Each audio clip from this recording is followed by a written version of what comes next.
మీరు చూస్తున్నది SV media channel. All news one place, perfect news. గత వైసీపీ ప్రభుత్వం కక్ష సాధింపు ధోరణితో వ్యవహరించిందని కార్పొరేటర్ పీతల మూర్తి యాదవ్ అన్నారు.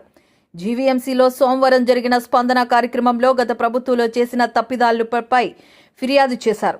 గాజువాక ఎమ్మెల్యే పల్లా శ్రీనివాసరావు, నర్సీపట్నం ఎమ్మెల్యే ప్రస్తుత స్పీకర్ చింతకాల అయ్యన్న పాత్రుడు, గీతం కళాశాల అధిపతి ఎంపీ భరత్ సంబంధించినటువంటి నిర్మాణాలపై కక్ష సాధింపుగా చర్యలు చేపట్టడంపై ఫిర్యాదు చేశారు.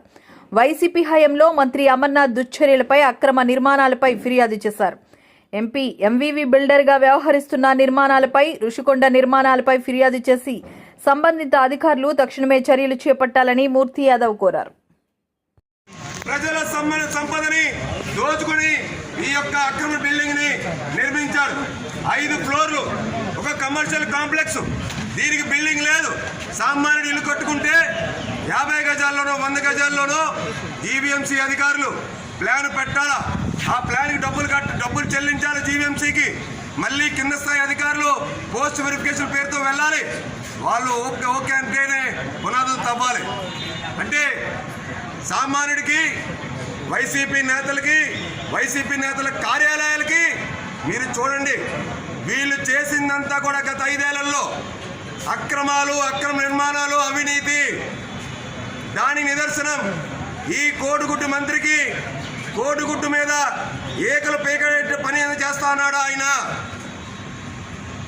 కనీసం భవన నిర్మాణ అనుమతుల కోసం జీవీఎంసీకి డబ్బులు చెల్లించలేనటువంటి దుస్థితిలో ఉన్నాడు అమరు.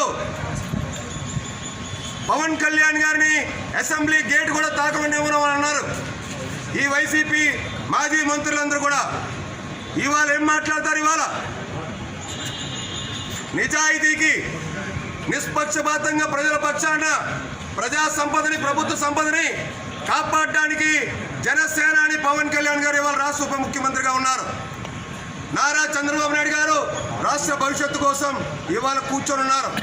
రాష్ట్ర ప్రజలు అందుకే పట్టం కట్టారు. కాబట్టి ఈ అవినీతి అక్రమాలు ఒక్కొక్కటిగా, అవినీతి అనకుండా అయినటువంటి అమర్ది పూర్తి స్థాయిలో వెలికి తీస్తాం. అమర్ యొక్క అవినీతి అక్రమాలకి తాడదీస్తాం.